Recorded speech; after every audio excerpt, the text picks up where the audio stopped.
안녕하세요. 100세 건강 스페셜의 최영주입니다. 박찬민입니다. 오늘 방송 윤문식 선생님과 함께하겠습니다. 안녕하세요. CF에 등장하는 정말 지긋지긋한 관절염 아시죠? 네. 이 관절이 정말 우리 몸에서 중요한데요. 그래서 오늘은 관절에 대해서 알아볼까 합니다. 네.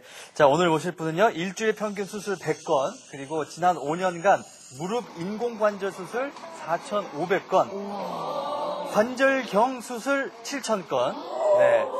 내비게이션 인공관절 수술 전문가이십니다. 고용권 원장님을 모시겠습니다. 네, 그렇죠. 자리하시죠. 선생님, 어느 집에나 이 관절염 환자 한두 명 꼭 있는 것 같은데요. 네. 우리나라 전체적으로 보면 어느 정도나 돼요? 최근에 그 인구가 고령화되면서 관절염이 증가되고 있습니다. 네. 통계를 보면은 60세 이상에서 한 1000명당 200명이 관절염을 앓고 있고요. 이 숫자는 그 40대보다 한 9배 정도 많은 숫자를 앓고 있고, 저희 통계를 보고 또 통계를 보더라도 전체 관절 수술 환자가 65세 이상에서 80%를 차지하는 인구 고령화에 따라서 관절염이 증가되고 있습니다. 네. 그러니까 고령일수록 훨씬 더 퍼센티지가 많군요. 네, 그렇죠. 네. 지금 그 말씀 들어보니까 남의 얘기가 아닌 것 같은데요. 그런데 뭐 이렇게 나이 들으면서 이제 관절이 아프잖아요. 그러면 나이 들어서 그런가 보다 그러고 그냥 포기해 버리는데 그냥 놔두면 어떻습니까? 관절염은 많은 사람들이 의뢰인이 나이가 들어서 오는 걸 알고 있는데 방치해 버립니다. 근데 관절염은 통증이 많이 오기 때문에 우울증이 올 수가 있고, 그다음에 더 놔두면 연골 손상이 진행되면서 다리 모양 휘게까지 하는 병이 오기 때문에 조기 진단과 조기 치료가 굉장히 중요한 질환입니다. 그 젊었을 때 보면 그 어르신들이 그러거든요. 비 올라 그러면 야 빨래 걷어라. 맞습니다. 예. 지금도 그러세요. 예. 그런데 이때 어떠면 좀 그 통증이 덜 할까요? 예, 비가 와서 통증을 일으키는 가장 큰 이유는 그 관절 밖과 안의 압력 차이기 때문에 온도를 맞춰서 그 압력 차를 주입은 되겠죠. 그래서 따뜻한 물찜질 아니면 따뜻한 수건을 당해서 관절에 찜질하게 되면은 그 온도차가 같아지면서 압력차가 줄으면서 통증이 감소되기 때문에 비가 올 특히 장마철 돌아오겠죠. 이럴 때는 통증이 오면은 따뜻한 물수건으로 찜질하면서 통증을 없애주는 게 굉장히 중요한 생활의 지혜가 되겠어요. 네. 자, 관절염 알아야 이긴다. 첫 번째, 관절염은 불치병이다. 예, 관절염은 불치병이 아닙니다. 저희가 과거에 암이 불치병인 줄 알고 포기했지만은 지금도 암도 많이 개방되고 많이 치료되지 않습니까? 네. 그것처럼 관절염을 의뢰 불치병으로 알고 포기했는데 요즘은 관절염을 조기에 발견하면은 치료까지 가능한 완치병이고, 관절염을 조기에 치료하고 조기에 정복해가지고 좀 더 나은 삶을 살 수 있기 때문에 관절염은 절대로 불치병이 아닌 완치가 가능한 병입니다. 아, 완치가 가능합니까? 그런데 대개 보면은 나이 드신 분들은 아이가 나이 들으면 의뢰이 따라오는 병이니까 포기하고 사는 사람들이 많거든요. 맞아요. 그게 잘못된 생각이군요. 예, 관절염은 포기할 질병이 아니라 적극적으로 치료를 받아가지고 좀 더 행복한 삶을 살고 좀 더 건강한 삶을 살기 위해서 꼭 극복하고 꼭 완치시켜야 하는 질병입니다. 나이가 들어도 완치가 가능합니다. 예. 오, 새로운 사실이에요. 예, 그럼 나도 좀 희망이 좀 보이네. 네. 자, 다음 거 보죠. 관절염은 관절에 염증이 생기는 질환이다. 이건 맞는 거 아닌가요? 관절염 하면 관절염, 염이 보통 저희가 한자로 염증할 때 염을 쓰지 않습니까? 그런 식으로 관절에 무슨 고름이 온다든지 이런 염증으로 생각하는데 관절염은 염증이 아닙니다. 관절이라는 것은 뼈와 만나는 부분을 말하는 거거든요. 근데 퇴행성 관절에 의해서든지 연골이 닳아가 통증이 오게 되면은 이 통증이 꼭 고름 온 것처럼 아프단 말이에요. 네. 꼭 쑤신다든지, 그리고 그런 관절염이 진행돼가지고 연골이 손상이 진행되면은 무릎에 물이 찰 수가 있죠. 네. 붓기도 하고. 예. 꼭 그런 무릎에 물이 차거나 붓거나 쏙쏙 쑤시는 아픔들이 꼭 고름 온 것처럼 아프다 그래서 관절에 오는 염증 비슷한 증상에 대해서 관절염이라고 붙였는데, 관절염은 고름이 차는 염증이 아니고 연골 손상에 의해서 통증이 오는 그런 질환을 관절염이라고 칭합니다. 아, 그러니까 우리가 일반적으로 지금 알고 있었던 게 다 그냥 엉터리로 알고 있었네요. 꼭 엉터리는 아니고요. 조금 그 억양이라든지 그런 건데, 이제 의학적으로 말하면 관절염은 염증이 아니고 이런 관절에 오는 증상들을 꼭 염증 비슷하다 해서 관절염이라고 저희가 의사들이 붙인 거예요.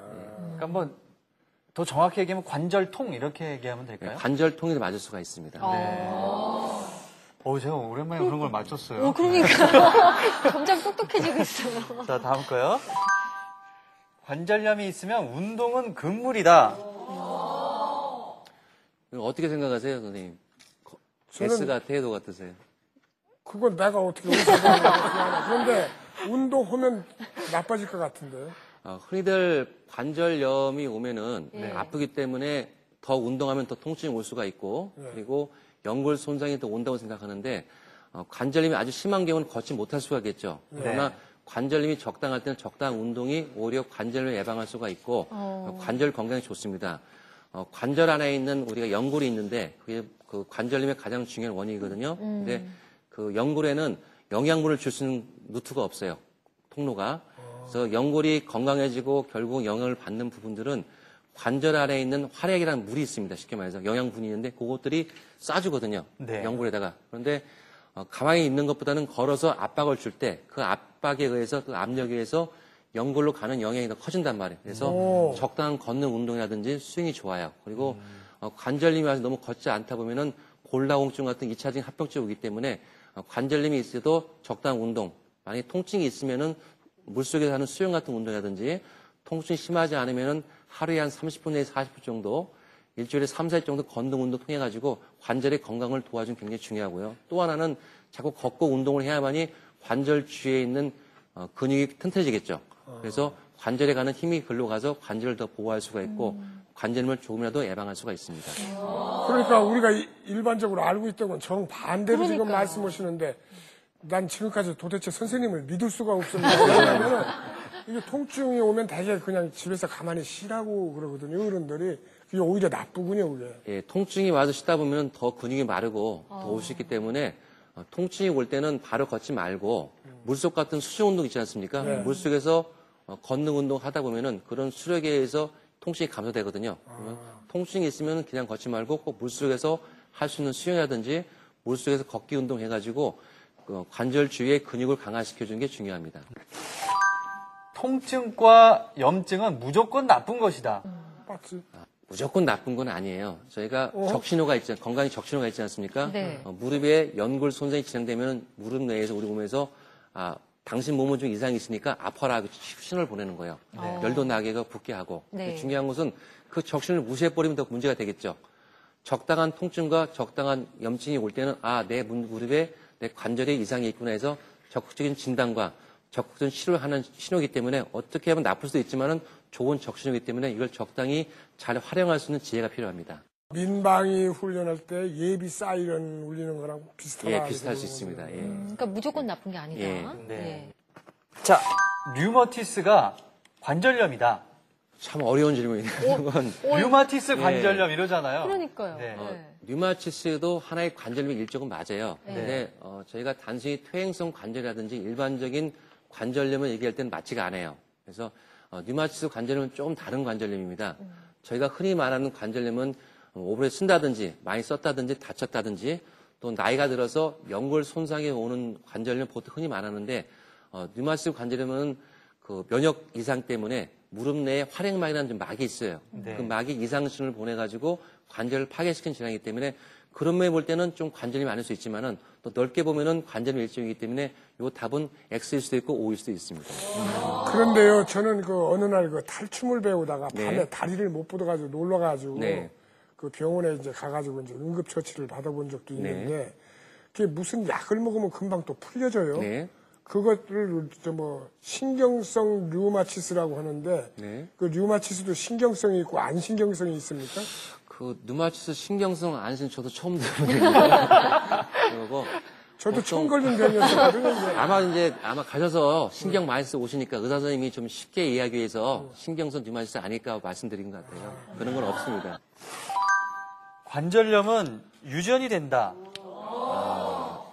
저건 아닙니다. 관절염은 유전되는 상황도 있어요. 10명이면 1명씩도 올 수가 있겠죠. 모든 질환은 유전이 없다는 거짓말이에요. 요즘 암도 유전성이 가족력이나 유전이 강한 것처럼 관절염도 유전이 없다는 건 거짓말이지만은 유전적인 성향보다는 자기네 생활 습관, 식생활들, 예를 들어서 비만적인 음식을 많이 먹는다든지 또는 많이 쭈그려 앉는다든지 또는 과다한 운동을 하는 이런 운동 습관이라든지 생활 습관, 그리고 식생활, 그런 것들이 더 관절염에 관계가 있고 유전성은 다른 질환에 비해서 좀 떨어지는 정답입니다. 그래서 그건 X입니다. 근데 요새 건강을 지키기 위해서 SOS라는 말 있지 않습니까? 네. 뭐 스트레스, 네. 오바이, 예. 그리고 오래 앉아있다, 시트. 이것도 이제 관절염이랑 관계가 되는 겁니까? SO에서 오래 앉아 있는 것은 도움이 될 것, 관계가 됩니다. 왜냐면 오래 앉다 보면은 우리 무릎에 가는 하중이 더 많이 증가가 돼요. 서서 걸을 때보다 쭈그리고 앉을 때가 더 많이 증가되고 가만히 앉아 있어도 무릎에 하중이 많이 가거든요. 아무래도 그러면 하중이 많이 가면 똑같은 연골에 갈 수가 있겠죠. 그래서 그런 것들은 아마 그 관계가 있는 것 같고요. 스트레스도 일종의 모든 질환에 스트레스 빠지면 안 되겠죠. 스트레스 많이 가다 보면 아무래도 좀 우울증이 걸리겠고, 그럼 운동도 안 할 수 있겠고, 또 그러다 보면 그 근육이 마르면서 연골손에 올 수가 있겠죠. 그래서 아마도 관련이 있을 것 같아요. 제 개인적으로. 저는 아까 오버잇을 얘기하셔가지고 예. 많이 먹는 거. 많이 먹는 거예요. 오버잇은 관련이 있습니다. 왜냐면은 아까 잘 못 들어도 죄송한데 오버잇은 비만에 관련이 있으니까요. 예. 몸무게가 50kg인 사람하고 100kg인 사람하고 차이가 몸무게 100kg 나가는 사람이 무릎이 더 2배 큰 게 아니거든요. 예. 50kg 나가는 몸무게나 100kg 나가는 몸무게나 무릎의 크기나 무릎의 연골 두께는 비슷해요. 근데 아무래도 하중이 많이 나가면은 더 많은 압박을 받아서 손상이 빨리 오겠죠. 그래서 아마도 제일 중요한 게 비만을 피하는 것이 관절염 예방에 가장 중요한 생활 수칙이라고 저는 생각합니다. 네. 다음 볼까요? 자, 다음 거 보겠습니다. 관절염 약을 먹으면 살이 엄청 찌고 뼈가 약해진다. 아마도 초약은 스테로이드를 얘기하는 것 같아요. 저희가 이제 그 선수들이 운동할 때 운동력을 높이기 위해서 그 약을 복용하지 않습니까? 그런 네. 비슷한 것이 스테로이드라는 약이 있는데 그 약을 복용하면 식이 올라요. 식이 오르고 그리고 좀 뼈가 약해질 수 있는데 저희가 관절염 초기 때 처방한 약은 그런 스테로이드 같은 그런 진통제가 아니고 그런 약이 아니고 보통 소염제를 씁니다. 처음에 말씀드린 것처럼 염을 붙인 이유는 무릎이 붓는다든지 아프기 때문에 붙인 이야기거든요. 그래서 그런 그 소염 진통, 염증을 가라앉은 소염제를 쓰면은 그런 붓는 거라든지 통증을 가라앉히기 때문에 소염제를 먹어서는 많이 찌고 그러진 않아요. 근데 지금 나온 약은 흔히 약국 가서 막 쓰는 약들이 있어요. 지방 처방으로. 그런 경우는 강한 그 마약성 계통의 스테로이드이기 때문에 그럴 수가 있기 때문에 꼭 관절염 초기에 증상이 있으면은 가까운 그 병원을 찾아가서 정확한 진단 하에서 치료를 받는 게 중요하다고 생각합니다. 그런데 우리 동료 중에서 이제 우리 동료라는 게 이제 네. 이 관절염 이제 그룹이랑 비슷하잖아요, 나이가. 네. 그러면 그 중에서 보면 이 관절염 약을 먹고 얼굴이 빵빵하게 살이 찌고 또 네. 머리카락이 빠지는 친구가 있는데 그건 약을 잘못 복용해서 그런 거예요. 그 약물 과다 복용인데요. 요즘은 약도 많이 발달됐어요.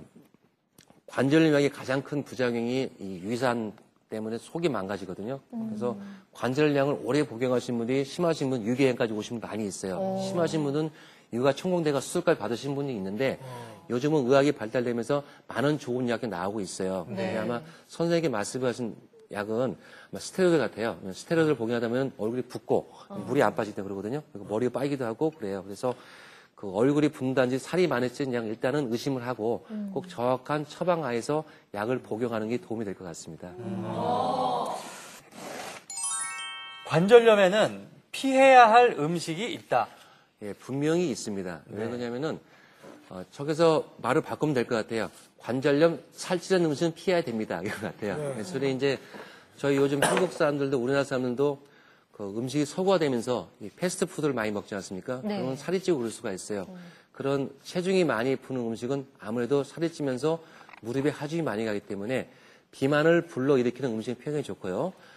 관절염에 좋은 음식이 있다면 아무래도 건강한 채소 같은 거라든지 그 야채 같은 거, 과일 같은 경우는 비타민C가 많기 때문에 관절에 도움이 된다는 보고가 나오고 있어요. 그래서 조금 그 신선한 야채나 과일 같은 게 드시는 게 좋고요.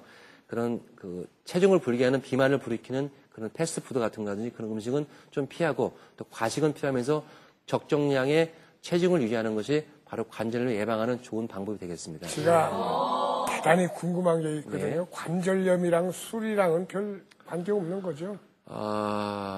제발 좀 없다고 좀 해주세요. 모든 게 과하면 안 되지 않습니까? 네. 오히려 적당한 술 정도는 오히려 혈액순 좋게 좋을 수도 있어요. 과거에 심장병도 과한 술은 문제가 되지만 적당한 하루에 한두 잔 정도는 도움이 된다고 하잖아요. 네. 마찬가지로 관절염도 적당한 독술이 아니하면 적당한 술은 오히려 혈액순 좋게 해서 도움이 될 수 있어요. 그래서 과하지만 않으면은 관절염과 술은 크게